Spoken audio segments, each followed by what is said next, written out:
well-backed favourite from Candleford.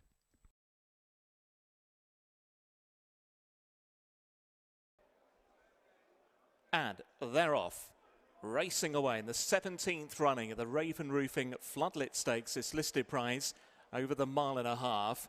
Warren Point broke out well, but doesn't want to lead. Here comes Wild Crusade with the white cap to pick it up.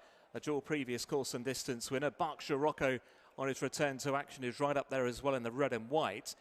Hinting behind there, Warren Point gets a toe in 3rd position, followed by Stolen in navy blue and gold silks. And then Candleford in the green and red, coming up by us in 5th position, followed then by the grey filly Rousset. King of the South is behind those in the yellow and black silks.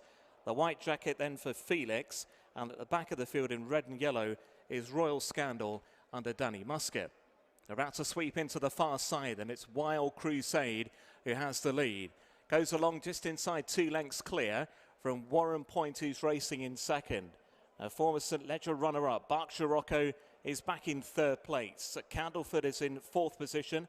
The Duke of Edinburgh Handicap Stakes winner at Royal Ascot from back in the summer. Then Stoll is having first run for George Bowie this afternoon. Then King of the South and Rousset, followed by Royal Scandal and Felix at the back of the field with her. So down the far side they head, and the field still being led by Wild Crusade. Followed through by stable companion Warren Point in 2nd place. Berkshire Rocco is back in 3rd. Then to the outside Stoll, followed by Candleford. Rousset's behind those, the red sleeves and cap for Sean Levy. King of the South towards the inside. Felix and Royal Scandal still the back 2 as they begin to race inside the final 5 furlongs at the end of the back straight.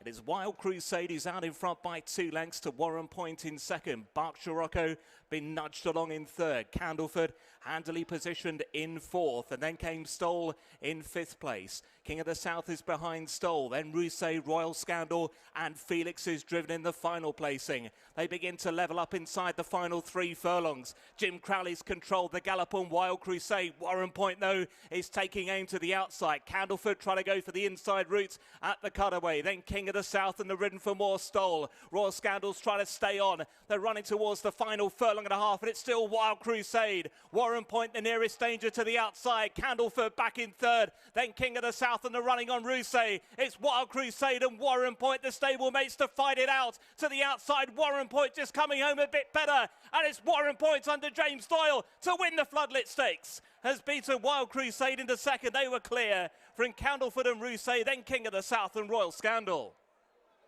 Godolphin 1-2, Dubawi 1-2, Warren Point 6-4, favourite scores, treble for James Doyle, double for Charlie Appleby. 2nd, Godolphin and Charlie Appleby's Wild Crusade 7-2, 3rd, Candleford 9-4, and the latter named probably would have liked this to have been even more of a test, and probably will be stepping up in trip, no doubt. Dubawi 1-2, as we say, in Godolphin and Charlie Appleby. James Doyle in great form, and his confidence very much borne out in here as well. Waited as late as he dared to produce Warren Point, who any question marks about the trip have roundly been answered, and he gets one of the biggest wins of his career. That's now 3 on the day as James Doyle's won the feature race, the Floodlit Stakes on Warren Point. A great result for Charlie Appleby for the Godolphin horses. They're both rated 104, not too much between them. And I guess if Warren Point had any stamina queries or any doubts at all, there's none after that, are there?